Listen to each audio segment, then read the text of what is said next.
Certes, Bloodborne est connu pour ses décors gothiques, ses références à l'époque victorienne et à la peste en Europe, et surtout aux nouvelles du romancier d'horreur Lovecraft.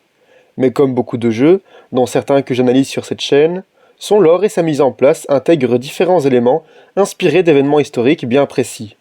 Je vous invite à une nouvelle analyse de lore, ici celui de Bloodborne, à travers le miroir de l'histoire de l'humanité. Cet épisode va nous plonger dans une classe bien précise de personnes, à savoir les aristocrates.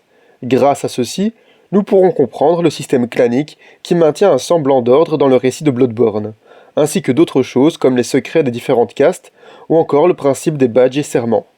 Je commencerai comme d'habitude par une partie purement historique, afin d'avoir le contexte bien en main, puis je m'en servirai pour reprendre un par un les éléments de Bloodborne qui y sont liés. Suivez-moi maintenant, et entrons ensemble dans les cours privés de Yharnam.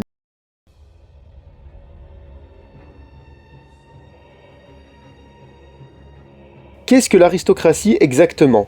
Sa définition est la suivante. C'est un groupe minoritaire qui n'est de base pas lié au pouvoir, mais qui le détient à un moment donné.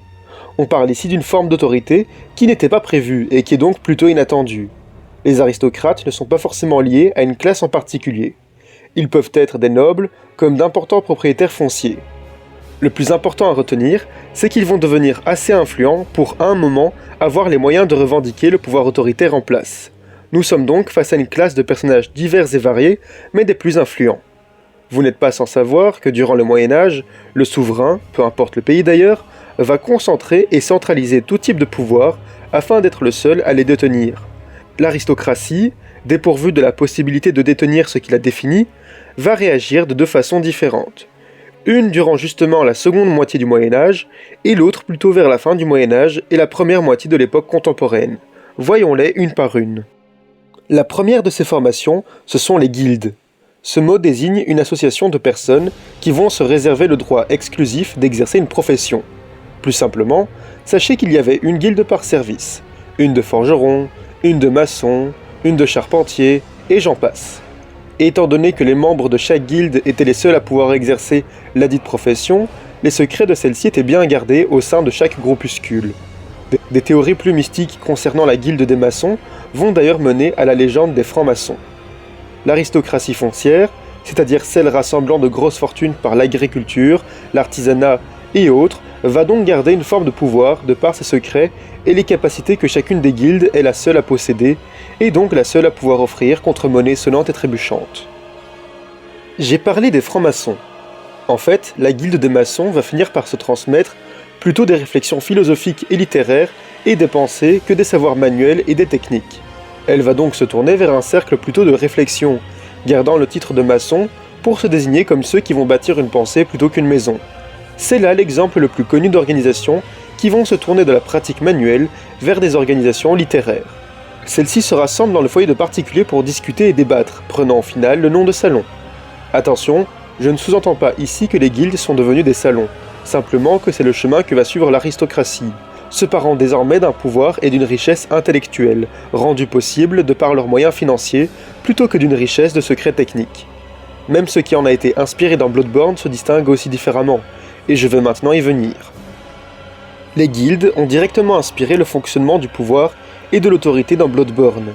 Dans mes précédentes vidéos, je décris en profondeur ce que j'appelle des castes dans le lore du jeu, et je vous invite donc tout d'abord à aller les visionner avant de revenir ici. Si j'utilise ce mot, ce n'est pas pour rien. La société post-apocalyptique survivant dans Yharnam se divise en groupes qui essayent d'avoir le moins d'interaction possible avec les autres. Et pourquoi ça? Les chasseurs, l'église, l'université, le chœur, l'école et encore plus. Tous disposent de connaissances privées afin de réussir à survivre face aux monstres, qu'ils se transmettent presque secrètement de membre à membre. Ainsi, ils disposent de moyens en plus que les autres pour persister, ce qui leur donne du pouvoir et surtout une raison d'exister.